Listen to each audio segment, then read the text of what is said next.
Hey there, hi there, ho there. It is your favorite math teacher, your boy, Mr. Visca here, back again with a calculus lesson. This is, what do we say, chapter 5. This is day 6. Day 6, okay? We're going to go over the trapezoidal rule, Simpson's rule today. I haven't done a video in a year or two because I thought I had them all done. Apparently, I did not have this one done. Weird. Weird. There's 2 more videos in chapter 7 as well that I got to get done, but hey, better late than never. Just like my students always tell me with their work, with their attendance. I'm just kidding. Love them all. They always get stuff to me done on time and accurately. Love them. Okay, let's take a look what we have here. Let's minimize this. And to this point, using integrals to find area under the curve works extremely well as long as we can find the antiderivative of the function, or as long as we can integrate our function, okay? Sometimes the function is too complicated to find the antiderivative, or in other words, it's too complicated to integrate, all right? At other times, we don't even have a function, but only measurements taken from real life.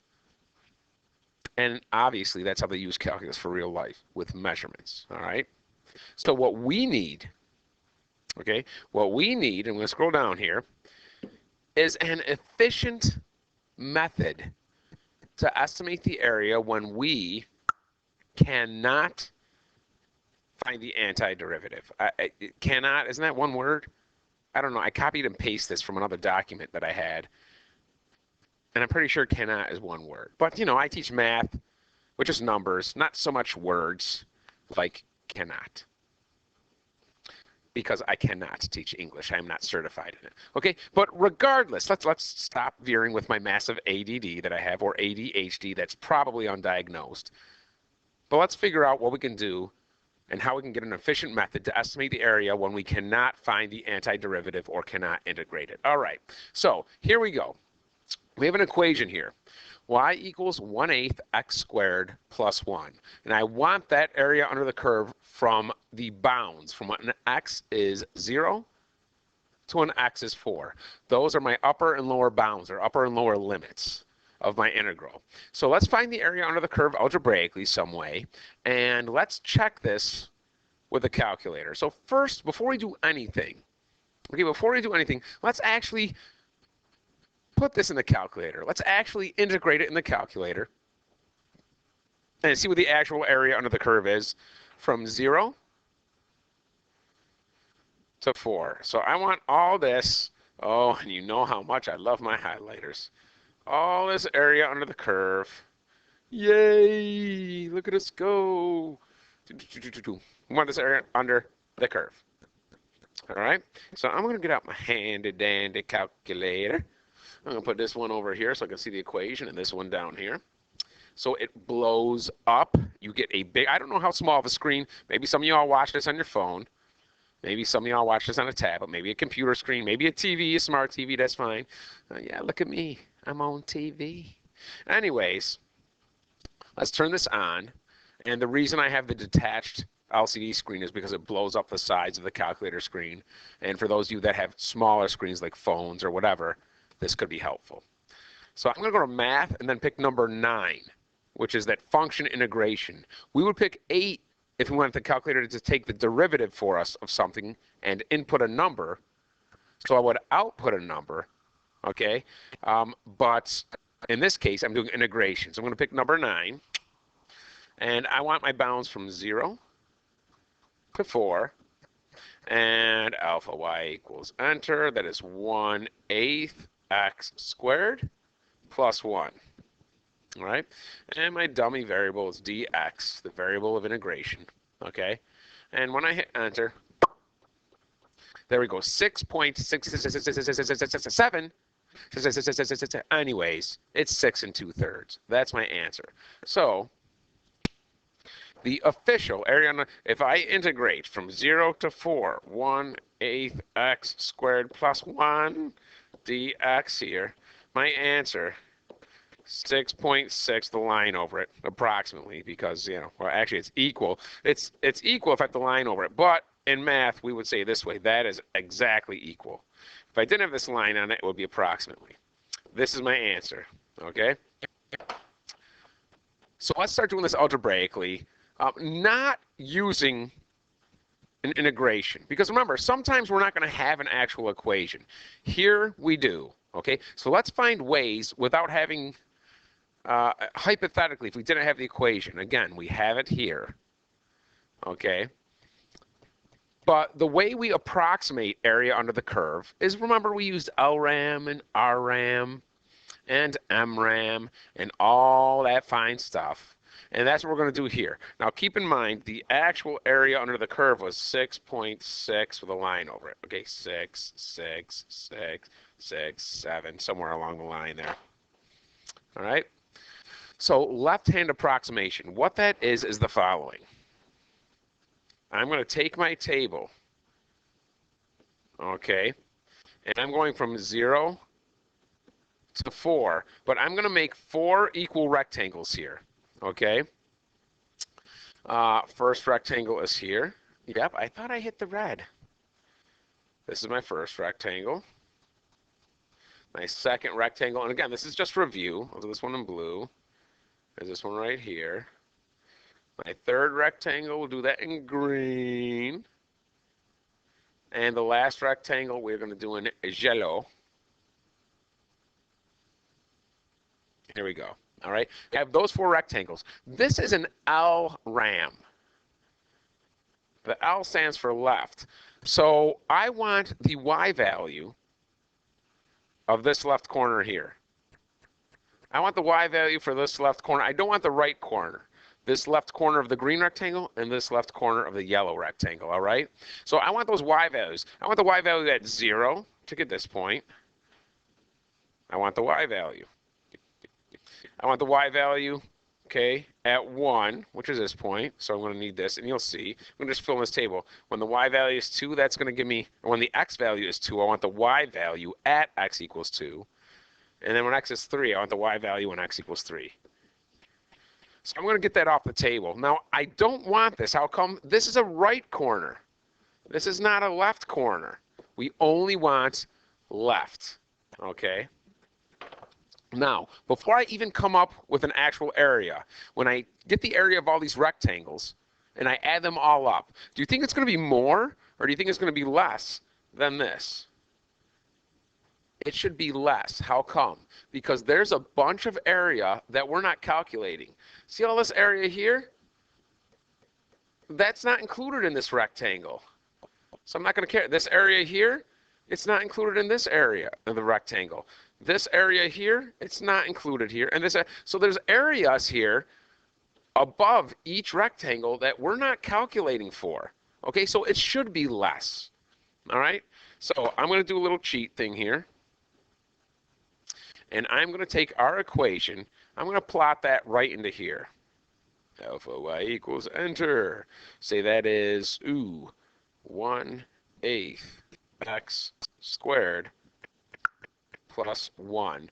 And I'm going to change my window. Remember, my x's only go from 0 to 4. And if you'll notice, the vertical axis, or the y-axis, goes from 0 to 3. Okay? All the way up here to 3. From 0 to 3. So that's what I'm going to do for my y-axis. And I should have the same picture. If I did this right, I should have the same picture here. And I do. That's what I have on my notes. But let's look at our table. And I only want from 0 to 4. So what I'm going to do here is I am going to sort of from 0 to 4. This is the part of the table I want. Fantastic. I'll put that right here. So I cheated, and that's fine. And it really wouldn't have been that difficult to figure this out, but we cheated and we put it here. All right? So again, because I'm doing LRAM, I don't want this value here. I don't want the 4. I'm going from 0 to 3. The y values from 0 to 3. I don't want 4. I'm going to add all these up. Okay, let's make this easy for us. This is 1 right here. This is a height of 1. 9/8 is 1 and 1/8. That's here, 1 and 1/8. Okay, here when x is 2, I get 1 1/2. So I'm just going to say 1 4/8. You see, I'm making the fractions the same on the bottom, so that when I add them, it's going to be easier to add. So this is 1 1/2, and I can represent a half by saying 4/8 instead of 1/2. And this right here is 2 and 1/8. Okay, so 2 and 1/8. Okay, so those are all of our y values. Remember how LRAM and mmram and rm work. I add all these up, and whatever I get, I multiply it times my width. Or sometimes they call this h for height. But the distance from here to here, the width of each rectangle, that's a distance of 1. From 1 to 2, it's a distance of 1. So all of these have the same width, it's 1, and that's what I'm multiplying all my sum by when I add all these y values. So let's add them. We have 1, 2, 3, 4, 5. And I have 1/8 plus 1/8. That's 2/8. 2/8 plus 4/8 is 6/8. Okay, I can leave it like that, or I can turn that into a decimal. It's going to end up being, when I multiply by 1, okay, it's going to stay 5 6/8. So it's going to end up being 5.75. And what I have here is just, this is the approximate area, 5.75. Now that is too low. We knew that was going to be low because look at all the highlight, the yellow highlight that's above each rectangle. That's all area we did not calculate. That's really under the curve. So we're missing that. So the actual area is 6.666666. And I've got 5.75. Okay, so I'm too low. So let's do this. Oh, I'm going to do something. You know what? I think it's still there. Let's do RRAM. Notice my rectangles have raised up. How come? Because my red rectangle now, instead of having the left corner touch, the right corner, boom, right here has to touch. Okay? Same thing here. My blue one, the left one I don't want to touch. I want the right one to touch. I mean, that's why it's called RRAM for right. Okay? And then we had green. I don't want the left, but I want the right corner to touch. And then we did yellow because it just pops.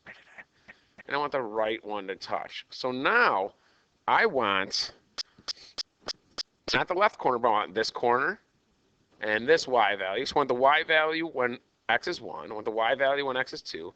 I want the y value when x is 3. But this time, I do want the y value when x is 4. That is a right corner. This is not a right corner. That's a left corner. So I don't want this. I don't care about 0 at this point. Okay? Still be there. Bam, it is. So we have our table still. All right? And this time I don't care about 0. I just want from 1 to 4. So I don't care about 0. I don't care about you, kid. So I'm going to add up the y values for each one of these x's. We said this was 1 1/8. This was 1 4/8. This was 2 1/8. And oh, look, that just happens to be 3. Let's add all these up, and let's not forget we got to multiply it times the width of our rectangles. The width of the rectangle is still 1. This is a width of 1. This is a width of 1. So my w is still 1. Okay? So let's add these now. We have 1 plus 2. Well, 1 plus 1 is 2. Plus 2, it's 4. 4 plus 3 is 7. Well, we have 1/8 and 1/8. That's 2/8. Plus 4/8, that's 6/8. If I multiply that times 1, it's going to stay 7 6/8, which is 7.75. Now, remember, our actual area under the curve was 6.6 with a line over there, 6 2/3. So we actually, our RRAM is actually more than the actual area. And if I'm looking at my picture, yeah, it's going to be more. I only want, love these highlighters. I only want the area under the curve here, right? I only want this stuff. I obviously, Okay, I obviously have extra. This is extra that I calculated for that I don't need. This is extra, and there's a sliver here that's extra. Okay, so yeah, I'm going to have more here because I calculated more area than I needed. All right? And that's just a little thing telling us our math is correct. All right? Beautiful. It's too high. Welcome to class, kids. And yes, I actually typed in, LRAM is too low, okay, and RRAM is too high, so how about we average them, right? How do we average something? We add our two values together, okay, and if we only have two values, we divide by 2. So, okay, it should be 6.75. So this was my RRAM. This was my LRAM. And since I have two values, right,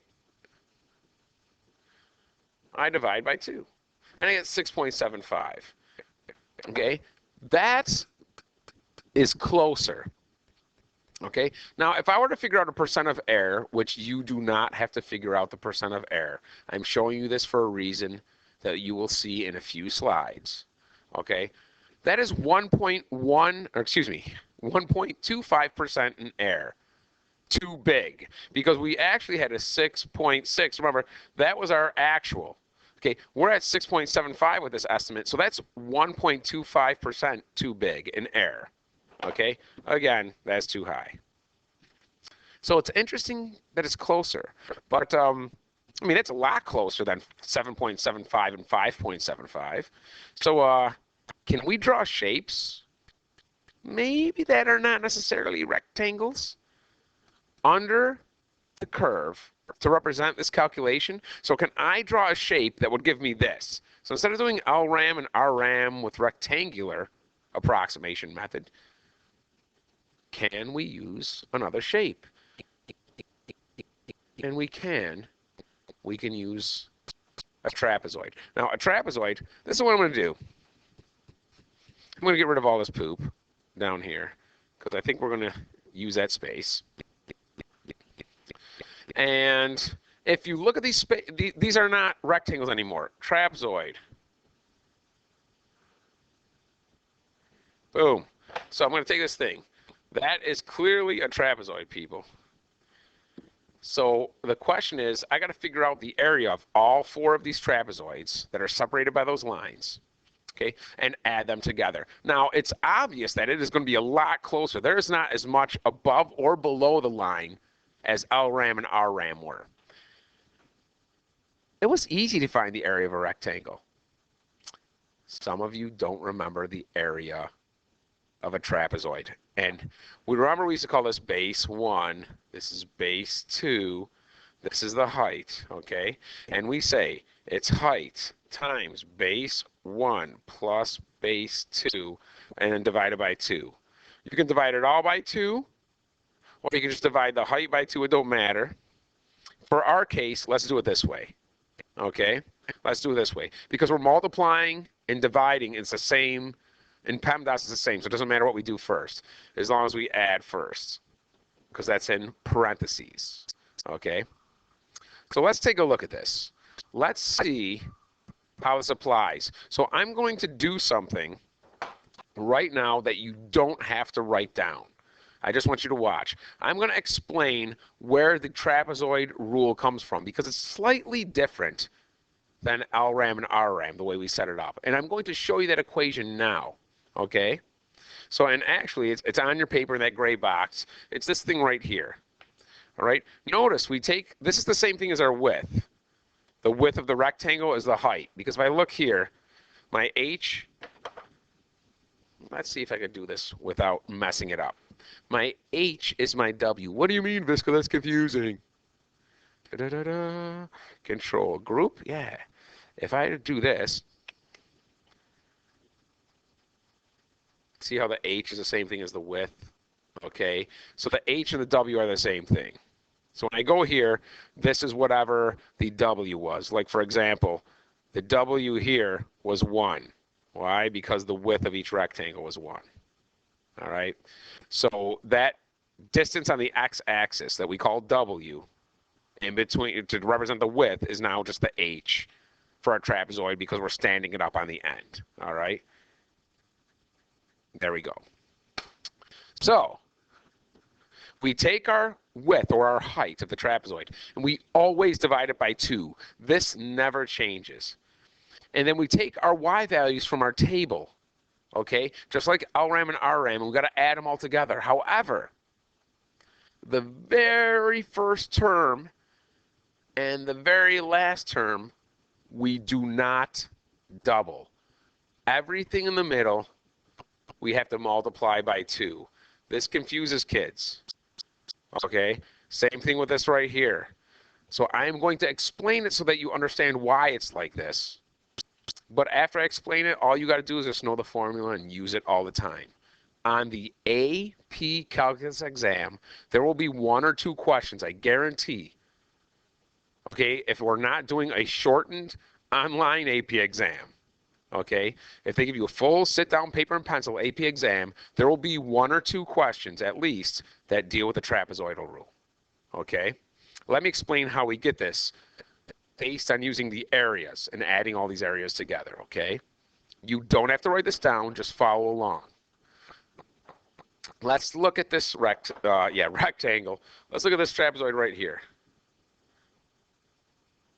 Okay, I'm going to say this is, we'll call this side A and this side B. Those are my 2 bases. Okay, now let's look at this one right here. Okay. Well, this side is already B. It's the same side. It shares with the red trapezoid. But this is a new side on the right, so we'll call that C. Let's go here.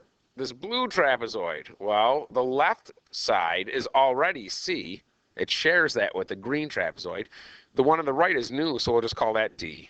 And last but not least, okay, the left side of this trapezoid is D. That's already got a label. It's D.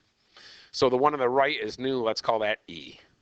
Okay, so let's take the areas of all these and add them all together and then see how it looks like this. Okay, here we go.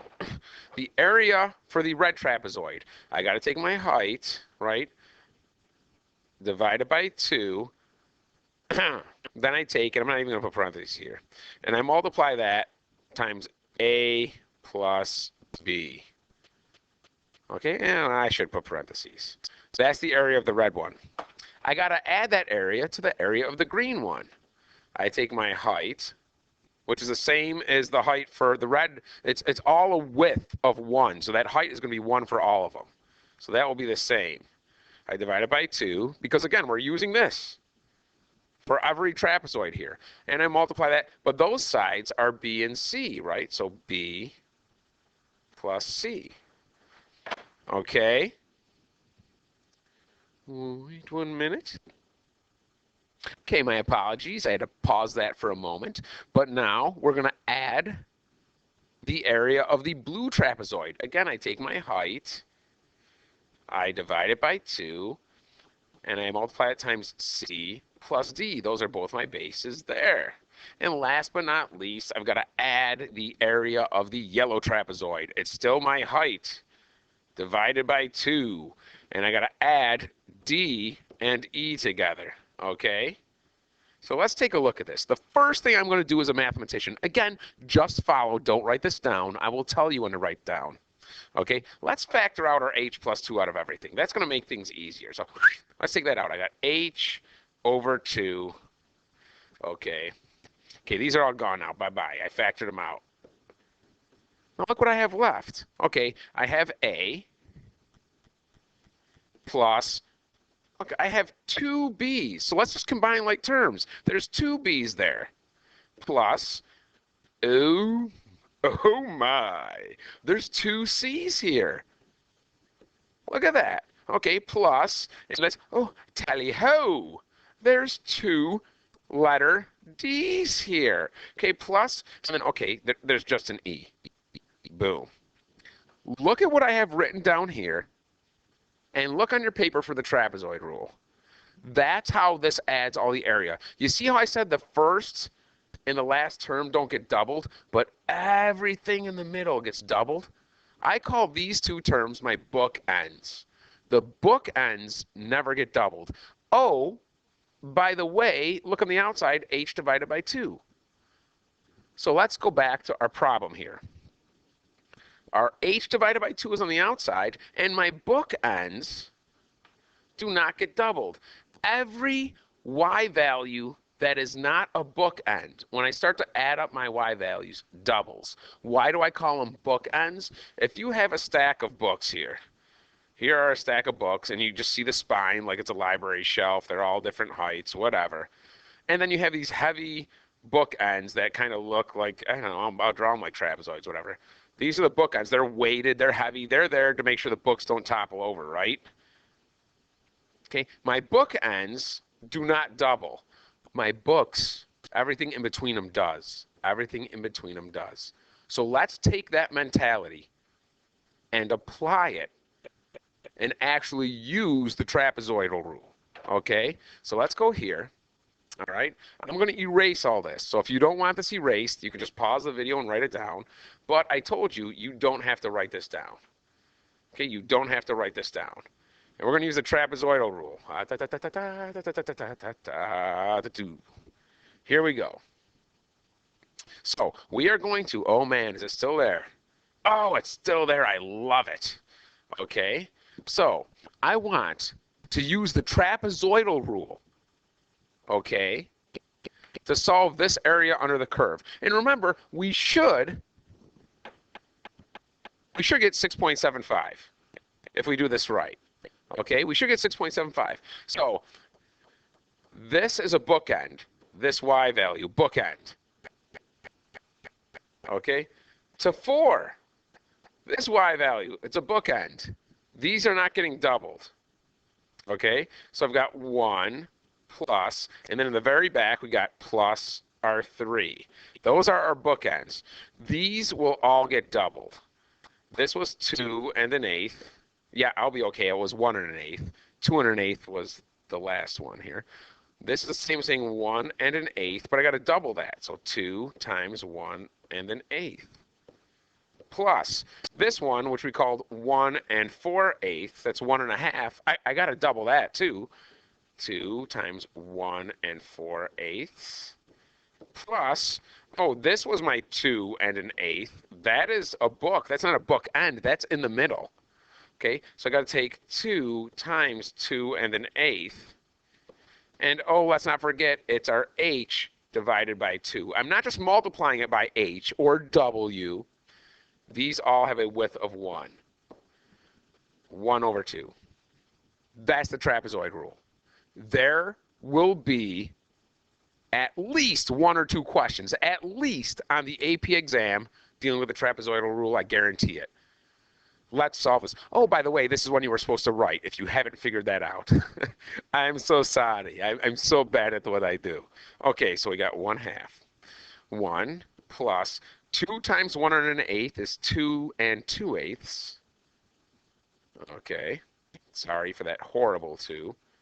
Plus, if I double 1 1/2, I get 3. Plus, okay, if I double 2 and an eighth, I get 4 and 2/8.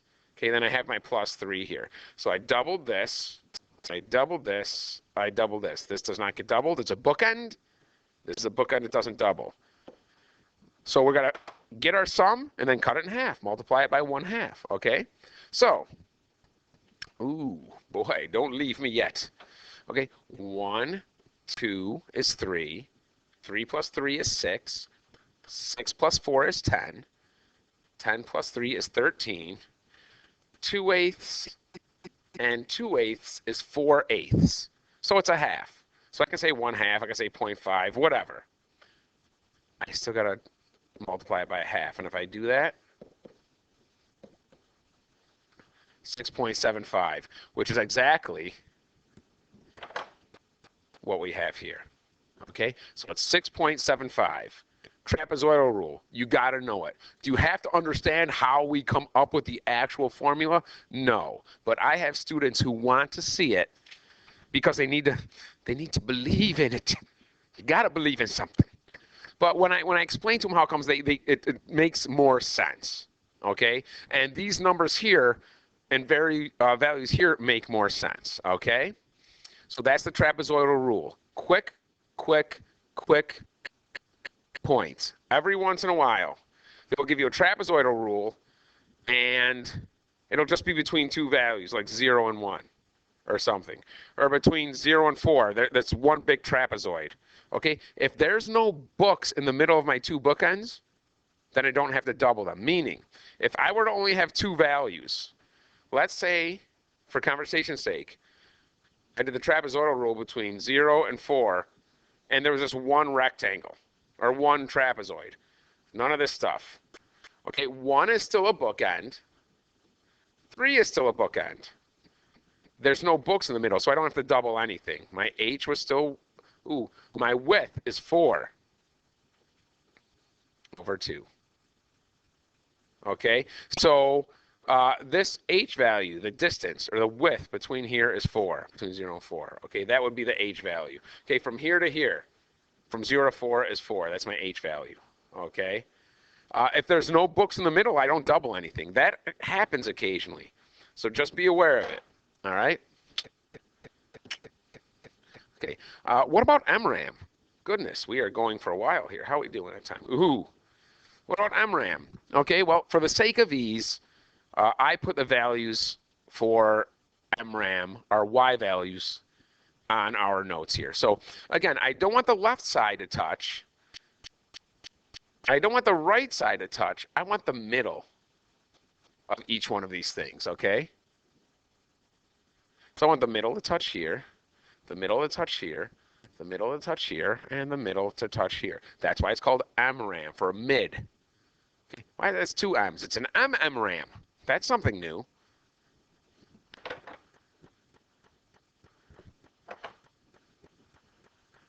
In the 4 or 5 years I've taught this, no one's caught that error.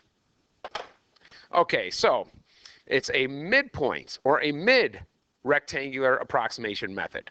Okay, so what does that mean? When my x is at 0.5, what's the y value? It's this thing right here. I put the y value down. When my x in between 1 and 2 is 1.5, what's the y value? It's right here, and so forth. This will be 2.5 right in between. What's that y value when x is 2.5? Right here. And then there's 3.5. Okay, when x is 3.5, I'll write it above, just like all the other ones.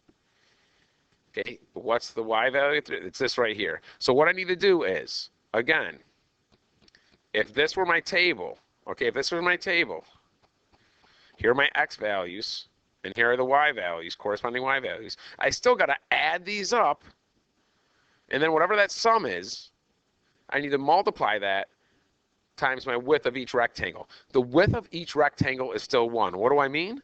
The distance from here to here is still 1. The distance from 1.5 to 2.5 is still 1. So I'm still going to take my sum, whatever that is, of all my y values here, and multiply it times 1. And if you do that right, you get 6.625. Now, that's mmram. That's really close to our actual area under the curve, which is 6.6 with a line over it, right? So 6, okay, 6.666. This is only off, okay? It's accurate to the tenths, okay? But the hundredths and thousands are off. So that's a lot closer. Remember how I said that margin of error? I'm going to use it to show you something. This is too low by less than 1%, by 0.625% error. Okay, so we're going to take this, all right? Okay, I copied and pasted the from the other part. I didn't, I retyped it. I don't know why. I was trying to impress you with my tech skills. But the trapezoidal rule is too high, right? Because remember, 6.666, the line over it. Okay, that's too high by 1.25%. The midpoint rule, mmram. That's crazy, kids. Mmram is too low, okay? That's too low. If only there was a better way. If now we're not going to get a better approximation, if only there was a way we can get an exact value with area under the curve. Okay?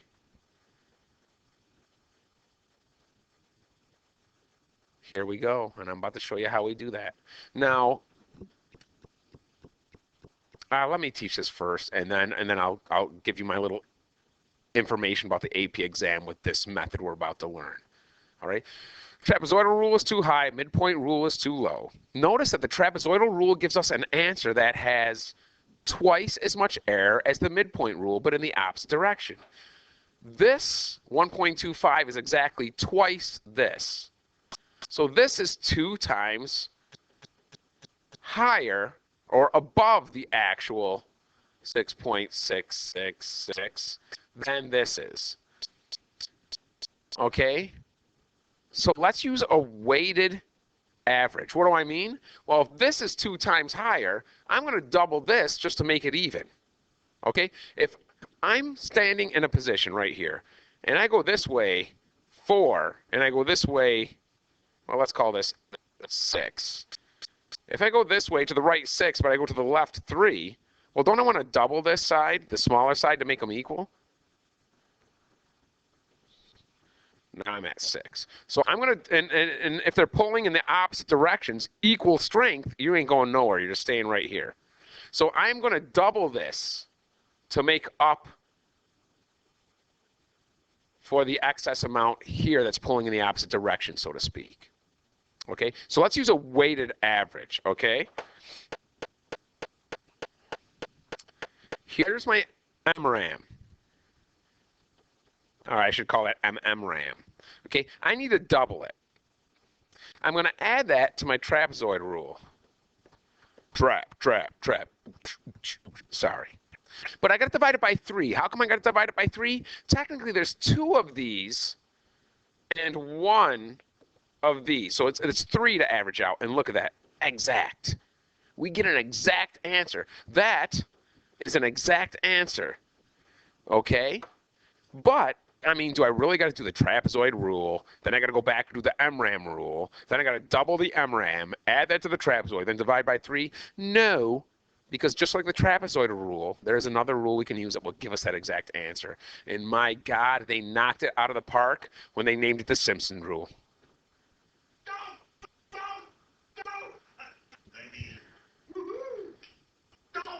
Yeah, I don't know if you guys could hear Homer Simpson's doze, but the Simpsons Rule. Now, I will show this to you, but I don't think, no, I know for a fact, okay? Oh, I don't want you to tune out right now, okay? I'm just going to show you how this works on our problem that we've been working with the whole lesson here. The Simpsons Rule, I've never seen it on the AP exam. Okay. I have seen on every AP exam I've taken, I have seen the trapezoidal rule at least 1 or 2 problems, at least. Sometimes it's 3 or 4, sometimes it's 1 or 2. But you will see the trapezoidal rule on the AP exam. You will not see Simpson's Rule on the AP exam. Okay? Now, if you have a teacher that's going to give you a test that's going to include a Simpson's Rule, well, know it for the test, the unit test, the in-class test. But the AP exam, I have yet to see it. Maybe there's one somewhere stuck that I haven't seen yet. But trapezoidal rule is on every AP exam that I've ever sat down and taken, like to do for an answer key or whatever. Okay? So, same rules apply. You still take your width, but you're dividing it by 3 now. Why are we dividing it by 3? Because when we do our weighted average, remember, that's 3 now. Okay? And here's the thing. It is almost exactly like the trapezoidal rule, except... Okay, except. And when I say it's exactly like the trapezoidal rule, I still have my bookends. I do not double them. And everything in the middle gets multiplied. But notice something about what we multiply it by. We start by multiplying it by 4, then by 2, by 4, then by 2. And you keep on going, okay, until you get to the other bookend. So the only difference is, okay, instead of multiplying everything by 2, I don't know if you can see the yellow on there. Okay, you multiply something by everything, but these ones right here get multiplied, like every other one gets multiplied by 4. And of course, the bookends you don't multiply anything. You don't touch those. And, oh, by the way, instead of a 2 here, it's a 3. Okay? That's it. Word to the wise. You start by multiplying your first book. You have your end. Okay, you have your end book end there, the y0. This stays the same. And you start with a 4, not a 2. Then a 2, then a 4. There might be so many in between. Then as you get closer to the other bookend, you also have to end with a 4. Just like you started with a 4, you have to end with a 4. Now, this says n must be even. You know what? They start counting at 0 here, which drives me crazy. So instead of saying n must be even, in your parentheses, let's do calligraphy. In the parentheses, you must have an odd number of terms. If you don't, you won't end with a 4. Okay? It's weird. So let's take a look at how this applies to the problem we just did. Okay? Then I'll explain to you why it's typically not on the AP exam at all. Okay. 1, 2, 3, 4. I need the y values, and here's 0, 1, 2, 3, 4. I need the y values, 1, 2, 3, 4, 5. Didn't I say I needed an odd number in the parentheses? Okay, here's my y value of 1. Goes there. My y value of 9/8 is right here. And oh, by the way, bookend. First term gets multiplied by 4.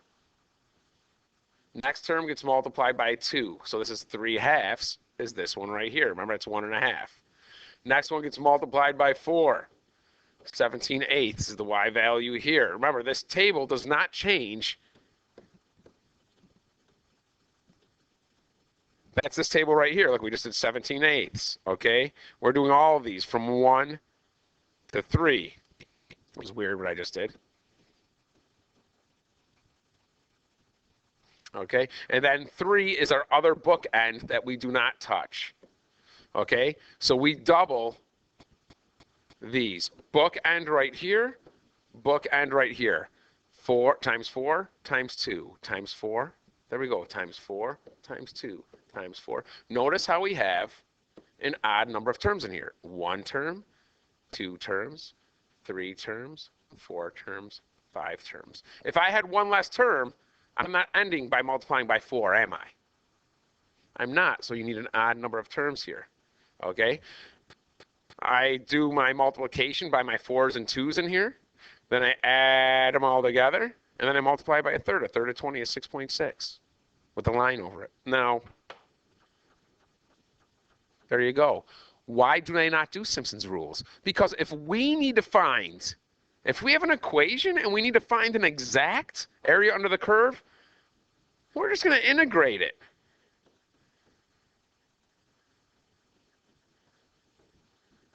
We're just going to integrate it. Simpson's rule is a way of actually using shapes. And the shapes are, they go like this, and they're arcs at the end. That's why it looks, okay, it's spot on. The arc goes with the arc here. And in this arc, I'm using 3 spots. It's this explanation that we're not even going to get into. I looked it up once. I knew it, but it's not worth confusing you. Okay? I want that from 0 to 4. That will give me the area of this equation under the curve. Why do the Simpson's rule? I almost debate not even teaching the Simpson's rule. In the rare occurrence it pops up, I show it to you. But I have never seen it on an AP exam. And by the way, I'm a huge fan of the Simpsons. And honestly, that's probably why I show this. You need to know the trapezoidal rule. I think we're done, kids. I think we're done. And you stuck with me for a long time. 44 minutes. Man, normally I break that up into 2, but you know what? I missed you a little bit too much. I had to spend all this time with you. All right, we'll see you. I know you're going to do excellent on that AP exam. And if you're in college looking at this, hey, you know what? Knock your professor's exam for this unit out the park, because you got this now. All right? I'll see you.